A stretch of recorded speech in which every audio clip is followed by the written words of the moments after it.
Gold trusted gold buyers మీరు తాకట్టు పెట్టిన బంగారాన్ని విడిపించి ఈ రోజు ఉన్న మార్కెట్ ధరకు కొనబడను.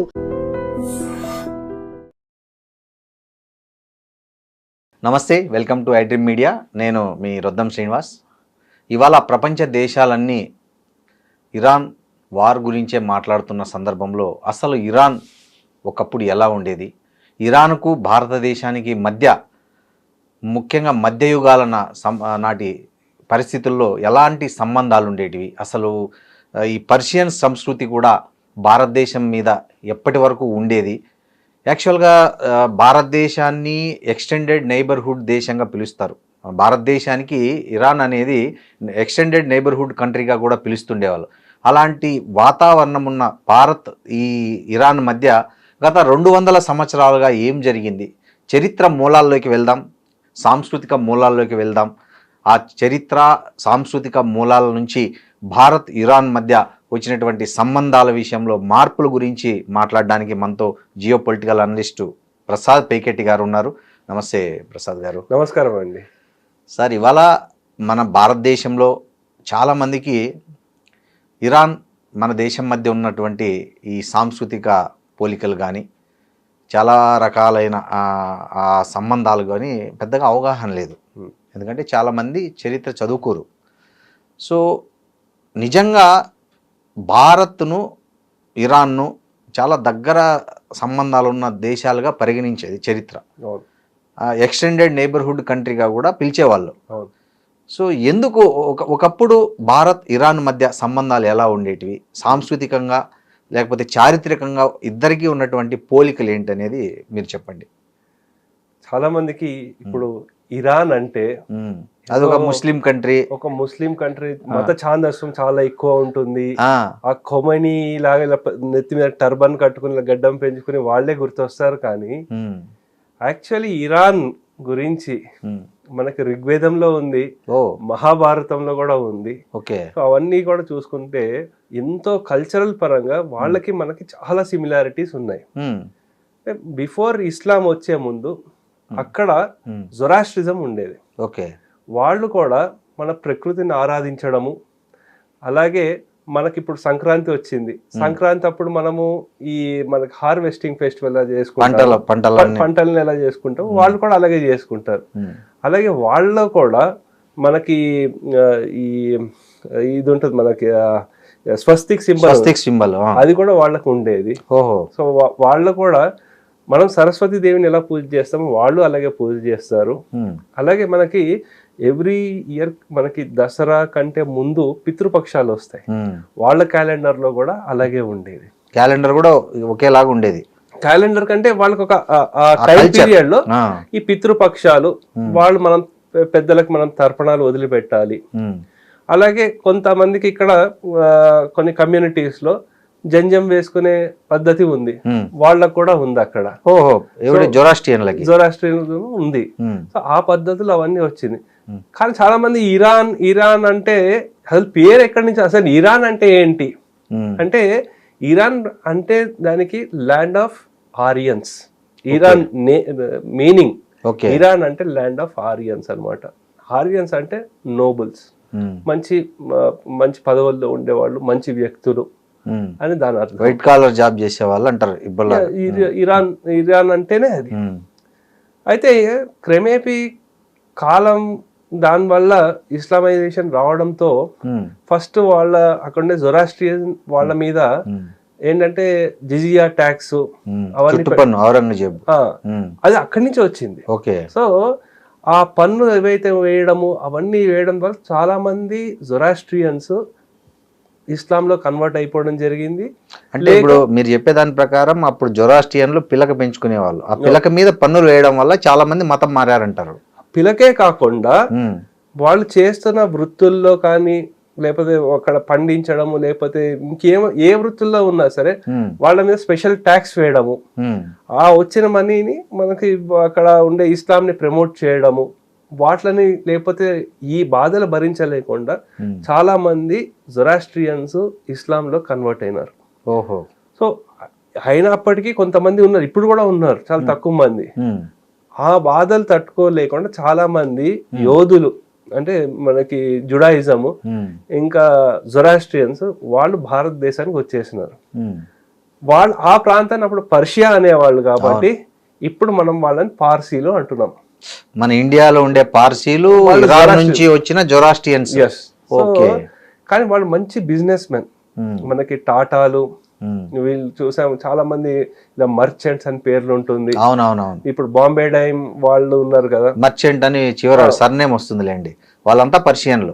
వాళ్ళందరూ ఏంటంటే మనం చూసుకుంటే భౌగోళికంగా ఇరాన్ నుంచి ముంబైకి లేకపోతే వెస్ట్ సైడ్ ఆఫ్ మన కంట్రీకి రావడానికి చాలా ఈజీ, ఎక్కువ డిస్టెన్స్ కూడా ఇక్కడికి వచ్చేసిన వాళ్ళు అనమాట. అయితే అవి చూసుకుంటే వాళ్ళు ఇక్కడ స్థిరపడి మంచిగా ఎస్టాబ్లిష్ చేసుకుని బిజినెస్ అన్ని సెటప్ చేసి, మొన్నటి వరకు ముంబై మున్సిపల్ ఎలక్షన్లు అన్నారు. వాళ్ళ ఫస్ట్ ఇనీషియల్లో ఒక మనకు స్వాతంత్రం వచ్చిన తర్వాత లేకపోతే దానికంటే ఒక 10 సంవత్సరాల ముందు నుంచి వాళ్ళే ఎక్కువ కంట్రోల్ చేసేది ముంబై మున్సిపల్ కౌన్సిల్ ని. ఎవరు? పార్సీలు. ఓకే. సో అలా ఉండేది. కాంగ్రెస్ లో కూడా నేను కూడా దాదాబాయి నౌరోజీ కూడా వారు కూడా పార్సీలే. సో అందుకని పార్సీలు ఎక్కడ ఉన్నారో వాళ్ళు అక్కడ మంచిగా ఆర్థిక పురోగతి చెంది 10 మందికి ఉద్యోగ అవకాశాలు కల్పిస్తున్న వాళ్ళు పార్సీలు. వీళ్ళ ఆరిజిన్ వచ్చేసరికి ఇరాన్ నుంచి అన్నమాట. సో అయితే ఇంకా మనం చూసుకోవాల్సింది ఏంటంటే క్రమేపీ ఏంటంటే 1970s ఆ టైంలో అండి ఒక వాళ్ళ రూలర్స్ చేంజ్ అయ్యారు. ఖజార్ డైనాసిటీ అని ఒకటి ఉండేది. సో వాళ్ళు 1796 నుంచి 1925 వరకు వారు పాలించారు అనమాట. అయితే ఆ డైనాసిటీ ఏంటంటే మొత్తం ఇండస్ట్రియల్ రెవల్యూషన్ అయ్యి ప్రపంచం అంతా చేంజ్ అవుతుంటే వీళ్ళు ఏం చేంజ్ అవ్వకుండా విలాసవంతమైన జీవితంలో ఉండడంతో ఆ ఇరాన్ చాలా పెద్ద దేశం. ఆ పెద్ద దేశాన్ని ఏం చేశారంటే ఆ దేశాన్ని వీళ్ళు ఇంకా దాన్ని కొంతమంది బయట స్ప్లిట్ అయిపోవడం, కొంత తుర్కీలో వెళ్ళిపోవడం, ఇటువంటి ఇలా అవుతూ వచ్చి కొంత భాగం మిగిలిందనమాట. అయితే అక్కడ ఇంకేమవుతూ వచ్చిందంటే అదే సమయంలో రష్యా వాళ్ళు బాగా ఇంకా దీంట్లో ఇన్ఫ్లుయెన్స్ చేయడం మొదలు పెట్టారు ఈ ఇరాన్ దేశాన్ని. నెమ్మది వాళ్ళ పాలసీలు వాళ్ళతో పాటు బ్రిటన్ వాళ్ళు ఇద్దరు. అయితే 1917లో ఏమైందంటే రష్యన్ రెవల్యూషన్ వచ్చింది. రష్యన్ రెవల్యూషన్ రావడంతో ఏమైందంటే రష్యా వాడు అంతర్గతంగా వాళ్ళు సెటిల్ చేసుకోవడానికి ఆ రష్యా ఉండే కంట్రీని సోవియట్ యూనియన్ అయ్యి వాళ్ళ ఫోకస్ అంతా దాని మీద వెళ్ళింది. దాంతో ఏమైందంటే బ్రిటన్ వాడు ఏం చేశాడంటే వాళ్ళకి సంబంధించిన ఈ రష్యా ఏవైతే ఉన్నాయో అవి కూడా ఆ పాలసీలు అంటే కొన్ని రీజియన్స్ వీళ్ళు కంట్రోల్ చేశారు, కొన్ని వాళ్ళు కంట్రోల్ చేసుకుంటూ వచ్చేవారు. కానీ ఎప్పుడైతే రష్యా వాడు వెళ్ళిపోయాడో మోడర్నైజేషన్ పేరు చేత లేకపోతే ఎడ్యుకేషన్ ఇంకా కల్చర్, మన భారతదేశంలో ఇంకా కల్చర్ మీద పాత కల్చర్ అట్లా కల్చరల్ చేంజెస్ చేయడము, రైల్వే లైన్స్ అని చెప్పి అవన్నీ చేసి మోడర్నైజేషన్ చేసుకుంటూ వచ్చాడనమాట. దాంతో వచ్చిన సమయంలో ఏమైందంటే అక్కడ ఒక మామూలు ఆర్మీ బ్రిగేడియర్ రజా ఖాన్ అని ఉండేవాడు. రజా ఖాన్ అని అతన్ని ఒక టెంపరీ ఒక డమ్మీ క్యాండిడేట్ లాగా పెట్టుకుంటూ వచ్చి బ్యాక్గ్రౌండ్ లో అంతా వీళ్ళు నడిపించుకుంటూ వచ్చేవారండి. అయితే ఎప్పుడైతే అక్కడుండే ట్రెడిషనల్ లేకపోతే ఇస్లామిస్టులు ఎవరైతే ఉన్నారో వాళ్ళకి అది నచ్చేది కాదు. ఎప్పుడైనా ఇంకా తిరగబడే స్టేజ్కి వచ్చేసింది. ఆ 10-15 ఏళ్ళు అయిన తర్వాత 1941-42 ఆ సమయంలో వరల్డ్ వార్ 2 ఎప్పుడైతే స్టార్ట్ అవుతూ వచ్చిందో అండి అప్పుడు వీళ్ళకి ఇంకా ప్రెషర్ పెరిగింది. సరే బ్రిటన్ వాడు కూడా నెమ్మదిగా బ్యాక్ స్టెప్ చేసుకుంటూ వచ్చేసాడు. వచ్చి అప్పుడు ఏం చేశాడు అంటే పెహల్వీ ఉంటాడు, అంటే ఈ రజా ఖాన్ వాళ్ళ అబ్బాయి పేరు పెహల్వీ. ఓకే.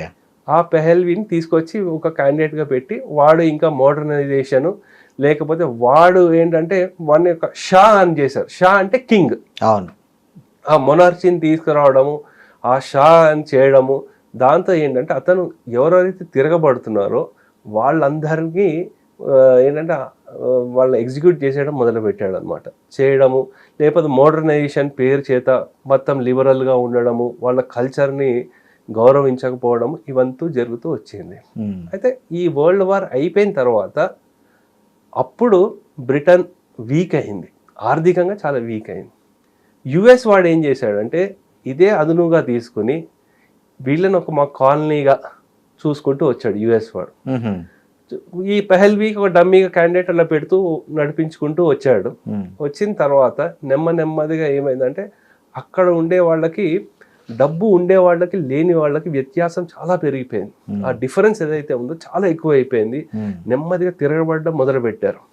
తిరగబడ్డం మొదలుపెట్టిన తర్వాత అప్పుడు అదే సమయంలో ఏమవుతుంది అంటే, మీకు చెప్పాలంటే ఇంకో చాలా ఆసక్తికరమైన అంశము, ఈ కోల్డ్ వార్ సమయంలో ఇజ్రాయెల్ వాళ్ళు, యుఎస్ వాళ్ళు వీళ్ళకి సపోర్ట్ చేశారు ఇరాన్కి. ఆ పెహల్వి సమయంలో న్యూక్లియర్ వెపన్స్ అవన్నీ కూడా ఇచ్చారు. ఆ టెక్నాలజీ ఇచ్చి ఇరాన్ కి ఇచ్చారు అనమాట. అది ఏంటంటే వాళ్ళకి ఏ విధంగా సపోర్ట్ చేశారంటే, కెమికల్స్ లేకపోతే ఈ న్యూక్లియర్ వెపన్స్ వాళ్ళ సైంటిస్టులని కూడా వాళ్ళు ట్రైనింగ్ ఇచ్చారు. సో ట్రైనింగ్ ఇచ్చిన తర్వాత దాన్ని ఏమనేవారు అంటే ఆటమ్స్ ఫర్ పీస్ అనేవాళ్ళు అని చెప్పి 1950s 1970s వాళ్ళ ట్రైనింగ్ ఇచ్చి ఎందుకు చేశారంటే, ఆ ప్రాంతంలో రష్యా వాళ్ళకి కౌంటర్గా, అంటే రష్యా పెద్ద కంట్రీ, సెంట్రల్ ఏషియాలో వాళ్ళు ఇంకా పట్టు బిగిస్తున్నారు. సో ఇవన్నీ చేయడంతో వీళ్ళు ఏం చేశారంటే 1975 US Iran deal for 8 reactors worth $6.4 billion అయిందండి. సో అది అయిన తర్వాత ఎన్రిచ్డ్ యురేనియం వాళ్ళ దగ్గర 10% స్టాక్ ఉండేది. సో అలా జరుగుతున్న సమయంలో ఏం చేశారంటే, ఈ డబ్బు ఉన్న వాళ్ళకి లేని వాళ్ళకి వ్యత్యాసం పెరిగిపోవడము, ఇన్ఫ్లేషన్ పెరగడము, 40% పావర్టీ వెళ్ళడము, దాన్నే అవకాశంగా తీసుకుని రష్యా వాళ్ళు ఏం చేశారంటే, అక్కడుండే ఖమేనీ అంటే ఇస్లామిక్ రాడికల్ ఎక్స్ట్రీమ్స్ లో ఉండే వాళ్ళ సహకారం తీసుకుని ఈ పెహల్వీని తిరగొట్టారు. అంటే వాళ్ళని గవర్నమెంట్ పడేయడం, కూప్ చేశారు. కూప్ చేసిన తర్వాత అక్కడ ఎకానమీ క్రాష్ అయిపోయింది. అయిన తర్వాత మీకు కొన్ని నెంబర్స్ లో చెప్పాలంటే, ఖొమేనీ, ఇది ఇప్పుడు చనిపోయిన ఆయన కంటే ముందుండే ఆయన ఖొమేనీ దగ్గర 1 కోటి మందిని తీసుకొచ్చారు. ఒక బ్లాక్ ఫ్రైడే అని ఒకటి జరిగింది. అప్పుడు దగ్గర 88 మంది చనిపోయారు. అప్పుడు ఐఆర్జీసీ ఏర్పడింది. Okay, Iran's revolutionary guards council ఏదైతే ఉందో, అంటే ఆర్మీ కాకుండా సపరేట్ ఇంకొక డిఫెన్స్ కి వాళ్ళు కూడా ఏర్పడ్డారనమాట. వాళ్ళే ఇప్పుడు ఖమేనీ లేకపోయినా సరే ఇంకా ఫైట్ చేస్తున్న వాళ్ళు వీళ్ళే. ఓకే, సో వాళ్ళు మొత్తం అన్ని కంట్రోల్, ఈ న్యూక్లియర్స్ వీటిలన్నిటి మీద కంట్రోల్ తెచ్చేసుకుని అప్పటి నుంచి ఈ మత ఛాందస్వం ఏదైతే ఉందో అది నడుస్తూ వచ్చింది. ఇంకొక ఆసక్తికరమైన అంశం ఏంటంటే, అజర్బైజాన్ ఉంది, చిన్న కంట్రీ, కానీ అది కూడా షియా కంట్రీయే, షియా డామినేటెడ్. కానీ ఇరాన్ వచ్చేసరికి మొన్న బాంబింగ్ చేసింది, అక్కడే బాంబింగ్ చేసింది. ఇరాన్ వాళ్ళని సపోర్ట్ చేయదు, అర్మేనియన్ సపోర్ట్ చేస్తుంది. అర్మేనియన్ క్రిస్టియన్స్ ఎక్కువ, ఆయన అర్మేనియన్ సపోర్ట్ చేస్తుంది. ఎందుకంటే అజర్బైజాన్ సంబంధించిన వాళ్ళు ఇరాన్ లో కూడా బాగా ఉన్నారు. సో వాళ్ళు కూడా ఫైట్ చేస్తున్నారు, కుర్దులతో కూడా కలిసి ఫైట్ చేస్తున్నారు. అందు గురించి అజర్బైజాన్ ని సపోర్ట్ చేయదు ఇరాన్, అక్కడ క్రిస్టియన్స్ సపోర్ట్ చేస్తుంది.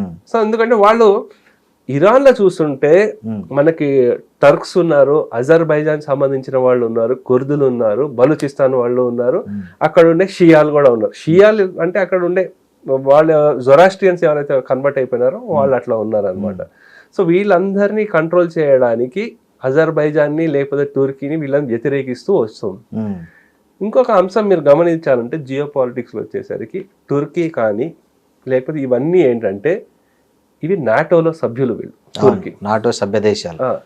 కానీ రష్యా వాడు ముందు నుంచి వీడిని నెమ్మదిగా జాగ్రత్తగా చూసుకోవడము, ఇరాన్లో ఉన్న ఖమేనీతో బాగా ఉండడం ద్వారా వీళ్ళు ఏం చేశారంటే, సిఐఏ వాళ్ళు సద్దాం హుస్సేన్ సున్నీ అయినప్పటికీ కూడా ఆ బాత్ పార్టీ అని ఏదైతే ఉందో దాన్ని నెమ్మదిగా ప్రమోట్ చేసుకుంటూ వస్తూ ఇరాక్లో కూడా 65% షియాసే.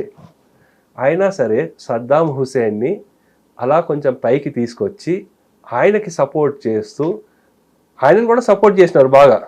మళ్ళీ ఇరాక్ మధ్య వార్ జరిగింది, అప్పుడు కెమికల్ వెపన్స్ కూడా ఇచ్చారు. ఏవైతే ఉన్నాయో $5 బిలియన్ 1980s లోనే వీళ్ళకి ఇరాక్ ఇచ్చారు. ఇచ్చిన తర్వాత అక్కడ కొన్ని కెమికల్ వెపన్స్, బీరెట్ బాంబింగ్ ఇవన్నీ కూడా చేసుకుంటూ వచ్చారు. అప్పుడు డొనాల్డ్ రమ్స్ఫెల్డ్ అనుకుంటా, అతను ఈ ఇరాక్ విజిట్కి వెళ్ళి ఈ ఇరాక్ ఒకప్పుడు టెర్రర్ లిస్ట్ లో ఉండేది, టెర్రర్ కంట్రీస్, దాని నుంచి కూడా బయటికి తీసుకొచ్చేసి ఈ వార్ అంతటికి రష్యా యుఎస్ వాళ్ళ మధ్య వారు, యాక్చువల్ కోల్డ్ వారు, దానికి డైరెక్ట్ ఇరాక్ మధ్య జరిగిందండి. 5 లక్షల మంది చనిపోయారు. 8 years వార్ జరిగింది. ఏమైందంటే ఏం అవ్వలేదు. సరే, మళ్ళీ ఒక సందేహం వస్తుంది, మరి ఇరాక్ మరి అంతగా సపోర్ట్ చేసిన వాళ్ళు మళ్ళీ సద్దాం హుస్సేన్ మీదకి ఎందుకు వెళ్ళారు అని చూసుకుంటే, ఎప్పుడైతే వియట్నాం వార్ జరిగిందో, వియట్నాం వార్లో ఏమైందంటే వీళ్ళు ఓడిపోయారు, యుఎస్ఏ వాళ్ళు. ఓడిపోతే వాళ్ళకు ఒక డౌట్ ఏమొచ్చిందంటే, డౌట్ కాదు, ఆల్మోస్ట్ బ్యాక్గ్రౌండ్లో రష్యా వాళ్ళు సపోర్ట్ చేసుకుంటూ వచ్చారు. రష్యా వాళ్ళు సపోర్ట్ చేసుకుంటూ వచ్చారు కాబట్టి వియత్నాం గెలిచింది. సో అయితే ఎలాగైనా రష్యా మీద దెబ్బ కొట్టాలి అంటే సెంట్రల్ ఏషియాలో వచ్చేసరికి ఇరాన్, ఆఫ్ఘనిస్తాన్, ఈ 2 ప్రాంతాల్లో రష్యా కంట్రోల్ ఉంది. అందు గురించి ఒకటి ఏం చేశారంటే, రష్యా మీద వాళ్ళు సపోర్ట్ చేసుకుంటూ ఈ వార్లో బిజీగా ఉంచారు. కానీ రష్యా ఇంకా ఆఫ్ఘనిస్తాన్ చాలా కంట్రోల్ చేస్తుంది, దాన్ని కూడా అక్కడి నుంచి తరిమేయాలి. పాకిస్తాన్ వాడు ఏం చేశాడంటే, అప్పుడే జియావుల్ హక్, ఈ ఇస్లామిక్ రాడికలైజేషన్ అవన్నీ, యాక్చువల్లీ చెప్పాలంటే ఆఫ్ఘనిస్తాన్లో ఉన్న ముస్లిమ్స్ వాళ్ళు అంత రాడికల్ కాదు. వాళ్ళు దియోబందీ అనే ముస్లిం తెగ.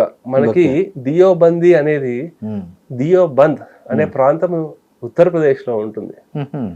వాళ్ళని రాడికలైజేషన్ చేయడం మొదలుపెట్టినారు. అంటే యూపీ నుంచి తీసుకెళ్లారు అక్కడికి. ఆలోచన పద్ధతి అవంతా ఏవైతే ఉంటుందో వాళ్ళు ఫాలో అయ్యే ప్రాసెస్ అవంతా అదే ఉంటుంది. అయితే అక్కడ ఉండే పఠాన్లకి వాళ్ళందరికీ తాలిబాన్ ఒకటి ఏర్పాటు చేసి, దానికి ఈ అల్ ఖైదా నుంచి ఒసామా బిన్ లాడెన్ ని మనకి ఇక్కడ సౌదీ నుంచి వాళ్ళు తీసుకెళ్లారు. అల్ ఖైదా అనే పేరు ఏంటంటే the base in Afghanistan is called al Qaeda.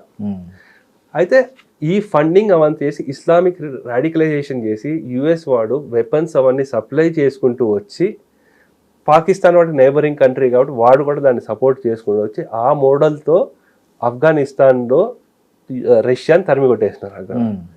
అది అయిపోయిన తర్వాత ఏమైందంటే, ఇప్పుడు ఒకే ప్రాంతంలో 2 సున్నీ రాజులు ఒప్పుకోడు కింగ్డమ్. అందు గురించి ఇరాక్కి వీడికి గొడవ మొదలైంది. ఇరాక్ వాళ్ళకి ఈ సౌదీలో ఉండే షేక్లకి, వాళ్ళు సున్నీలే, ఒకటి ఆధిపత్యాన్ని ఇంకోటి ఒప్పుకోవడం.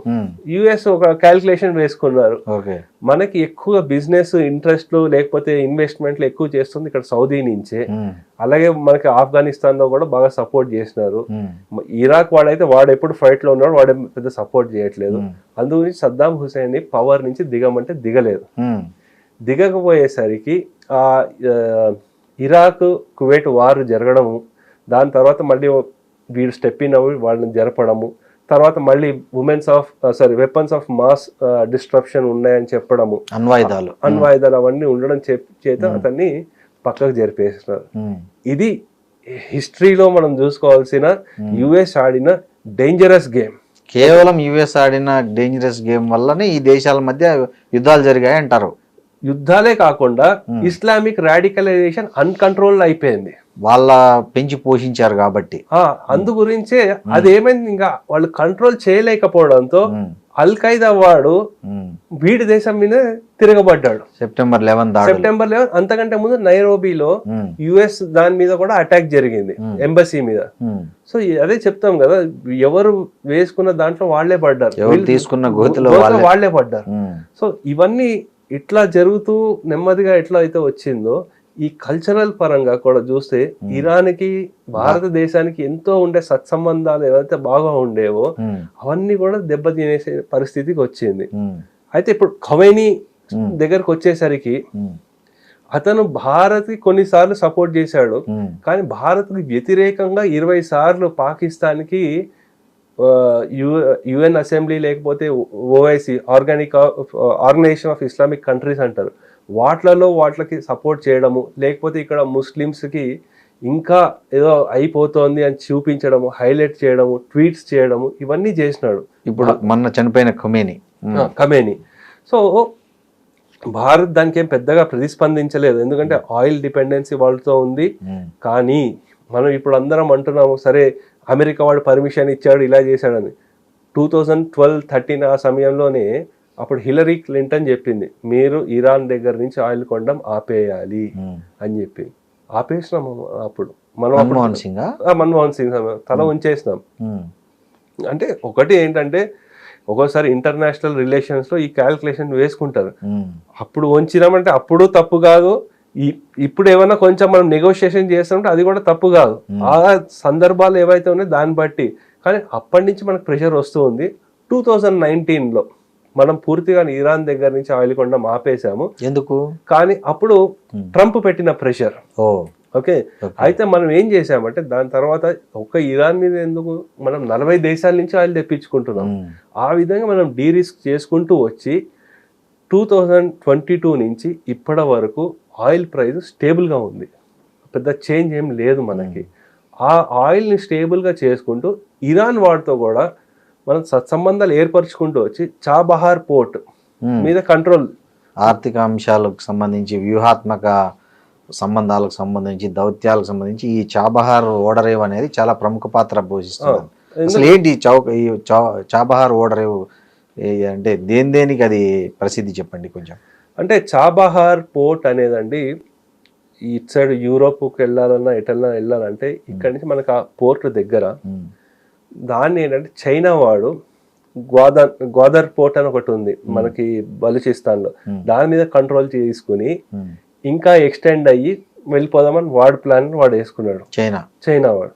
మనం ఏం చేసామంటే దానికి అక్కడ చెక్ పెట్టడానికి చాబహార్ పోర్ట్ లో మనం ఇన్వెస్ట్మెంట్ చేసుకుంటూ వచ్చాము.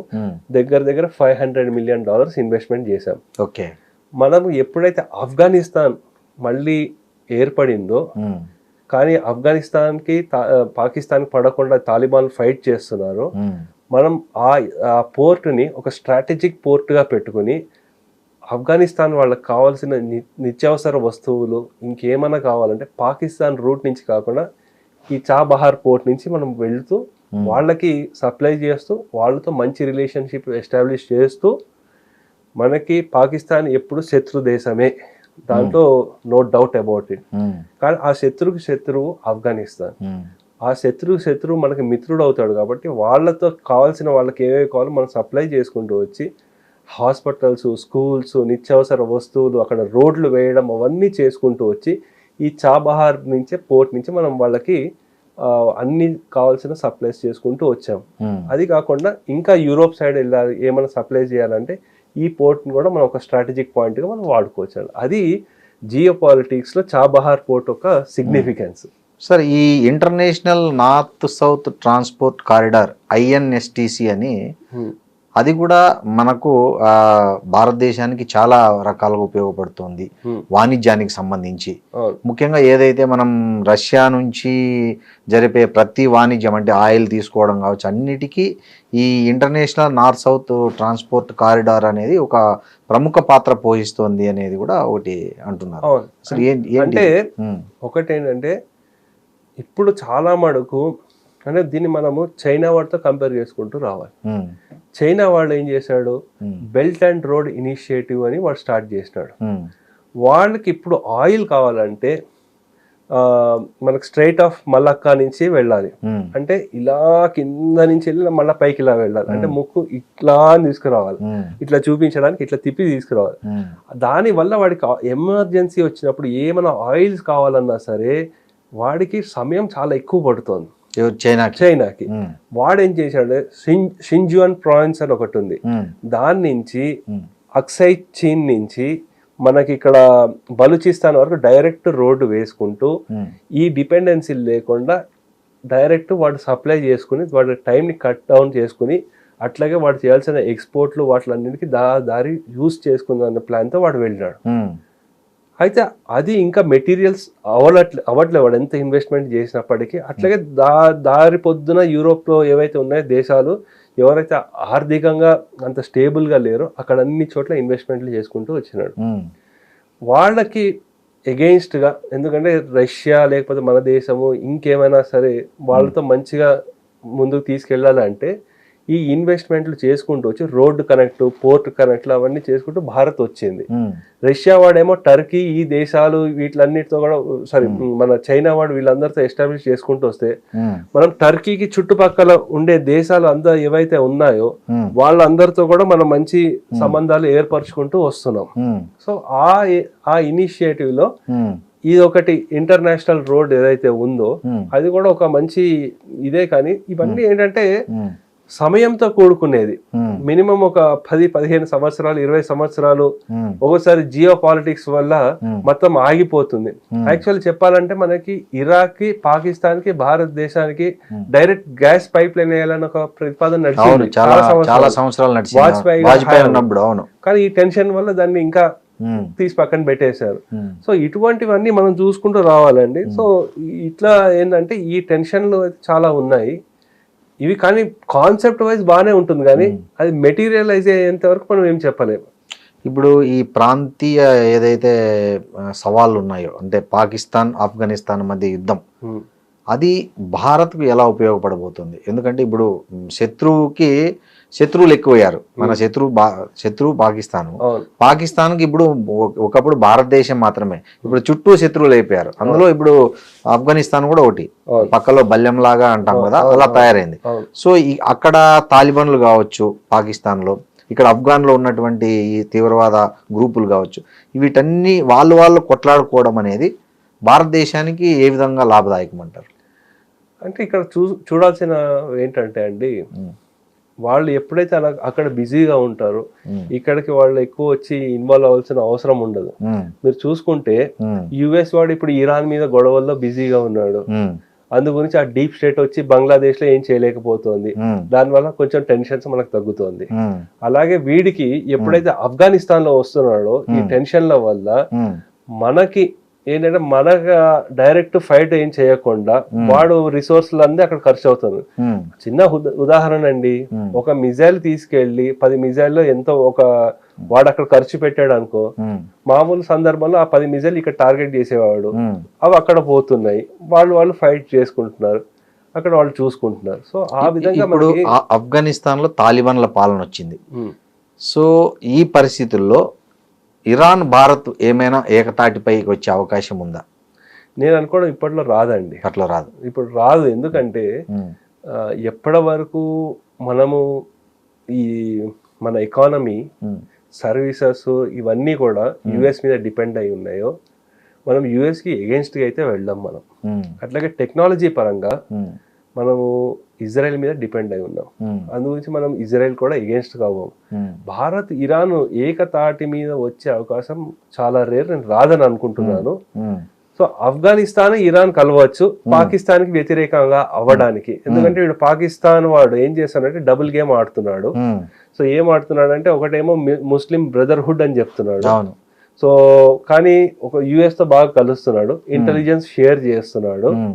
సో అందు గురించి ఆఫ్ఘనిస్తాన్, ఇరాన్ ఇంకా ల్యాండ్ రూట్ యూస్ చేసుకుని చైనా వాడు ఆఫ్ఘనిస్తాన్ నుంచి ఇరాన్ కావాల్సిన సప్లైస్ చేస్తున్నాడు. కాబట్టి పాకిస్తాన్ వాడు ఆఫ్ఘనిస్తాన్ మీద all of a sudden war చేయడం కూడా జరిగింది. సో అందు గురించి పాకిస్తాన్ వాడు ఎంత డబుల్ గేమ్ ఆడాడు అంటే, ఇటు పక్క చైనా వాడుతో ఇంకో పక్కన యుఎస్ తో, ఇవన్నీ ఈ చేయడం వల్ల ఆ చిక్కులో వాడే పడ్డాడు వాడు. సో ఒక పక్కన బలూచిస్తాను, ఒక పక్క సింధు ప్రాంతంతో టెన్షన్, ఖైబర్ పఖ్తూన్వా, ఇంకో పక్క ఆఫ్ఘనిస్తాను, ఇంకో పక్క వాడు తినడానికి తిండి లేదు. ఆ పరిస్థితిలో వాడు చిక్కుకున్నాడండి. అష్టదిగ్బంధనం అయిపోతుంది పాకిస్తాన్ వాడికి. ఇప్పుడు పాకిస్తాన్ ఇరాన్ మధ్య కూడా సరిహద్దు అంశం ఒకటి బాగా గొడవ అవుతుంది, ముఖ్యంగా బలూచిస్తాన్ విషయంలో. సో వాళ్ళిద్దరి మధ్య జరుగుతున్న ఈ ఘర్షణ ఈ భారతదేశానికి వ్యూహాత్మకంగా ఏదైనా కలిసి వచ్చే అవకాశం ఉందా? అంటే బలూచిస్తాన్ ప్రాంతం ఏదైతే ఉందో అండి, మనం చూసుకోవాల్సింది ఏంటంటే అది చాలా రిసోర్స్ రిచ్ అండి. గ్యాస్ పాకిస్తాన్ వాడికి కావాల్సిన వాటిలో ఎంత అయితే సప్లై చేస్తుందో 80% అక్కడి నుంచే వస్తుంది.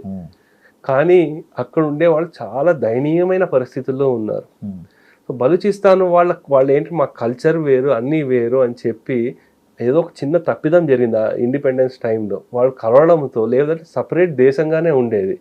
వాళ్ళు కొన్ని అయితే వాళ్ళ సంస్కృతుల్లో అమ్మవారు ఉన్నారు, ఆవిడ పేరు హిందోలి మాత అనుకుంటా, అక్కడ ఉన్నారు, శక్తిపీఠం ఆవిడ.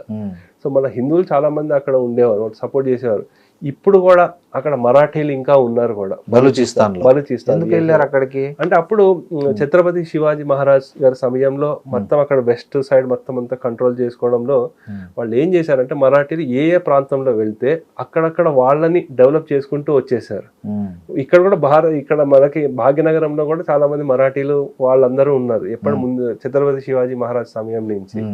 అక్కడ లోకల్ ఆర్మీస్ ని వాళ్ళందరినీ బాగా డెవలప్ చేసుకుంటూ వచ్చారు. ఇంకా మరాఠీ పద్ధతిలోనే అక్కడ కొన్ని పెళ్లిళ్ళలో కూడా జరుగుతూ ఉంటుంది బలూచిస్తాన్లో. సో అది మనం చూసుకోవాల్సింది ఏంటంటే బలూచిస్తాన్ మనకి వాళ్ళ ఫ్రీడమ్ స్ట్రగుల్ గురించి భారతదేశం ఐ థింక్ 2017 or 18లో ఇండిపెండెన్స్ డే స్పీచ్లో మోదీ గారు చెప్పారు చాలా కష్టపడుతున్నారు, వాళ్ళ రైట్స్ వాళ్ళకి రావాలి అని వారు స్పీచ్ ఇవ్వడం కూడా జరిగింది. సరే అన్నోన్ మెన్ అంటారా ఇంకేమన్నా అంటారు, వాళ్ళు వచ్చి వీళ్ళని కొట్టేస్తున్నారు అందరినీ. మనకి భారత్కి వ్యతిరేకంగా ఎవరైతే పనిచేస్తున్నారో పాకిస్తాన్లో ఉండేవాళ్ళు టెర్రరిస్టులందరినీ హతమార్చడం అయితే జరుగుతోంది. కానీ BLA అని ఒకటి ఉంది, బలూచిస్తాన్ లిబరేషన్ ఆర్మీ అని. ఇటువంటి ఏవైతే ఉన్నాయో దాని మీద US టెర్రరిస్ట్లో పెట్టారు. దాంట్లో పెట్టడంతో భారత్ డైరెక్ట్ వాళ్ళని ఏం సపోర్ట్ చేయట్లేదు, దానికి సంబంధించిన ప్రూఫ్స్ కూడా ఏమీ లేదు.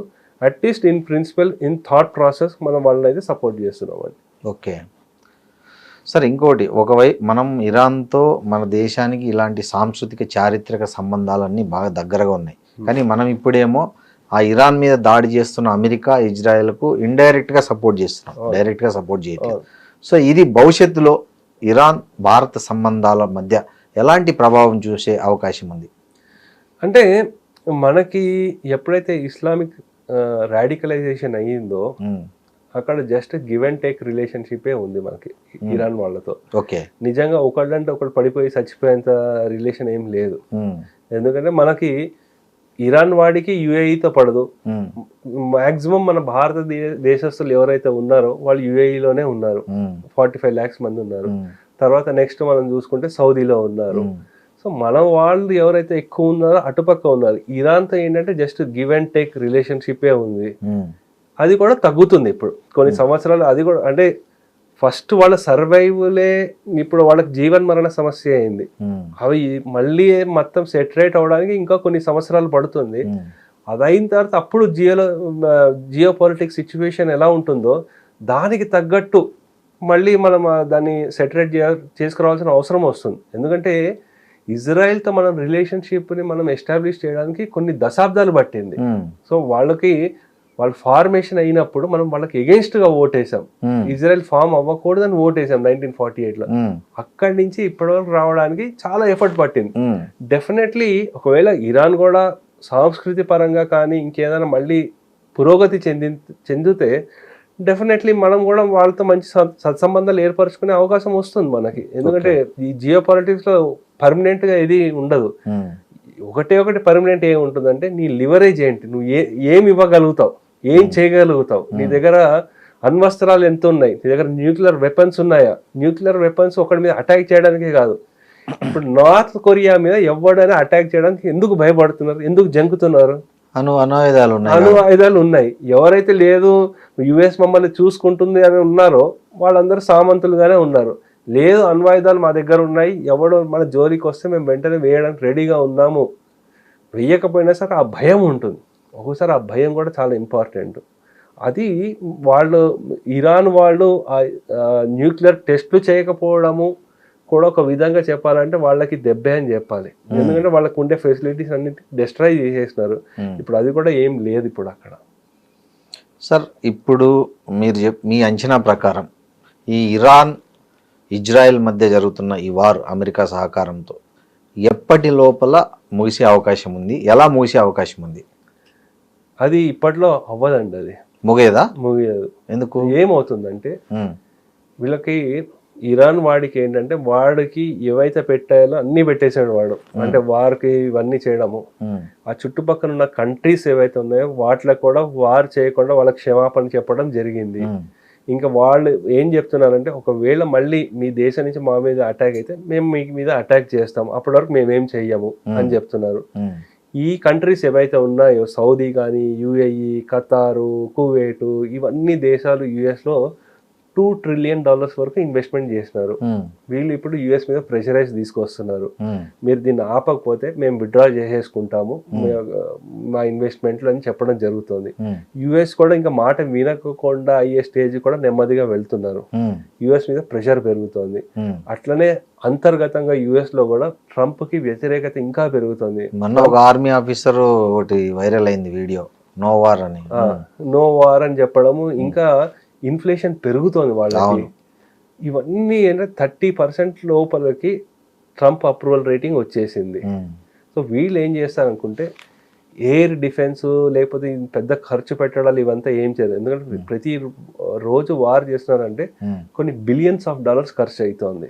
సో దీన్ని వీళ్ళు స్లో డౌన్ చేసుకుంటూ వచ్చి ఈ కుర్దులు వీళ్ళు అందరు ఎవరైతే ఉన్నారో సిఐఏ మొసాద్ యూజ్ చేసుకుని అంతర్గతంగా ఇరాన్లో అస్థిరతని అలాగే కొనసాగిస్తూ ఉంటారు, సైడ్లో సప్లై చేస్తూ ఉంటారు. అందుగురించి ఇరాన్లో అస్థిరత ఎప్పుడు కంటిన్యూ అవుతూనే ఉంటుంది. వీళ్ళ ఖర్చు పెట్టే డబ్బు తగ్గుతూ ఉంటది. వీళ్ళ సైనికులు వాళ్ళు ప్రాణాలు కోల్పోరు. ఇంకా ఆయిల్ ప్రైస్ ని స్టెబిలైజ్ చేయడానికి చూస్తారు. నెక్స్ట్ రాసి పెట్టుకోండి, ఇరాన్ లో ఉండే ఆయిల్ వెల్స్ వీటిలన్నిటి మీద కూడా ఆర్థికంగా వీళ్ళని ఎలా దెబ్బ కొట్టాలో అది చేస్తారు. తద్వారా చైనా వాడికి ఇండైరెక్ట్లీ వాడిని చెక్ చేయడానికి చూస్తారు. సో అందు గురించి ఇది ఇంకా కొనసాగుతుంది. ఈ తీవ్రత తగ్గుతుంది కానీ కొనసాగుతూనే ఉంటుంది. కానీ చైనా కూడా ఇరాన్ సపోర్ట్ చేసి యుద్ధం ఆపండి, శాంతి చర్చలకు రెడీగా ఉన్నారు వాళ్ళు, మాట్లాడండి అని కూడా చైనా స్టేట్మెంట్ ఇచ్చింది. సార్ ఒకటి, ఏ దేశము మీరు ఇంకా వార్ చేయండి అని చెప్తుంది? చెప్పదు, పైకి ఏ దేశం చెప్పదు. సో కానీ వాళ్ళు ఏంటంటే వాళ్ళు సప్లై చేయడము లేకపోతే వాళ్ళకి కావాల్సిన రిసోర్స్ వీళ్ళకి వచ్చేంత వరకు వాళ్ళు అట్లనే ఇండైరెక్ట్ గా మెటీరియల్స్ అన్ని సప్లై చేస్తూ ఉంటారు. ఎప్పుడైతే ఆ సప్లై ఛానల్స్ కట్ అవుతుందో వాళ్ళు బ్యాక్ స్టెప్ తీసుకుంటారు. చైనా రష్యా వాళ్ళు డైరెక్ట్ గా దీంట్లో అయితే ఇన్వాల్వ్ అవ్వరండి, అవ్వరు డెఫినెట్లీ. కానీ ఎప్పుడైతే వెపన్స్ అవన్నీ ఇక్కడ యూస్ అవుతూ ఉంటాయో ఇరాన్ మీద, వాడికి తెలిసింది ఏంటంటే ఇది అయిన తర్వాత నెక్స్ట్ వచ్చేది చైనా తైవాన్ మీద జరిగే వారు. దాంట్లో యుఎస్ వాడు మళ్ళీ ఇన్వాల్వ్ అవుతాడు తైవాన్ మీద. అప్పటి వరకు యుఎస్ వాడిని బిజీగా ఉంచి వాడి దగ్గర ఉన్న రిసోర్స్ అందటినీ, ఎకనామిక్ రిసోర్సెస్ అన్నింటినీ కట్ చేసుకుంటూ రావాలంటే వాడిని ఎక్కడో అక్కడ వార్లో బిజీగా ఉంచాలి. అందు గురించి ఇరాన్లో వార్ అవుతూనే ఉండాలి వాడికి, చైనాకి. సో ఇరాన్ వాడికి ఏంటి, మా దగ్గర ఏవైతున్నా మేము మునిగినా పర్లేదు, మిమ్మల్ని కూడా ముంచేస్తాం అని ఆ ధోరణిలో వెళ్తున్నారు. ఎందుకంటే ఇప్పుడు వాళ్ళకి ఈ ఖమేనీ తర్వాత వాళ్ళ సక్సెషన్ ప్లాన్ ఎలా ఉందంటే చిన్న చిన్న యూనిట్స్ గా ఒక 30 నుంచి 40 మంది జిఆర్సి కమాండర్స్ ఉన్నారు. ఈ ఏమంటారు రెవల్యూషనరీ గార్డ్స్ ఎవరైతే ఉన్నారో ఆ కమాండర్లు ఇండిపెండెంట్ గా ఆపరేట్ చేసేస్తున్నారు. అంటే ఒక లీడర్షిప్ లేదు.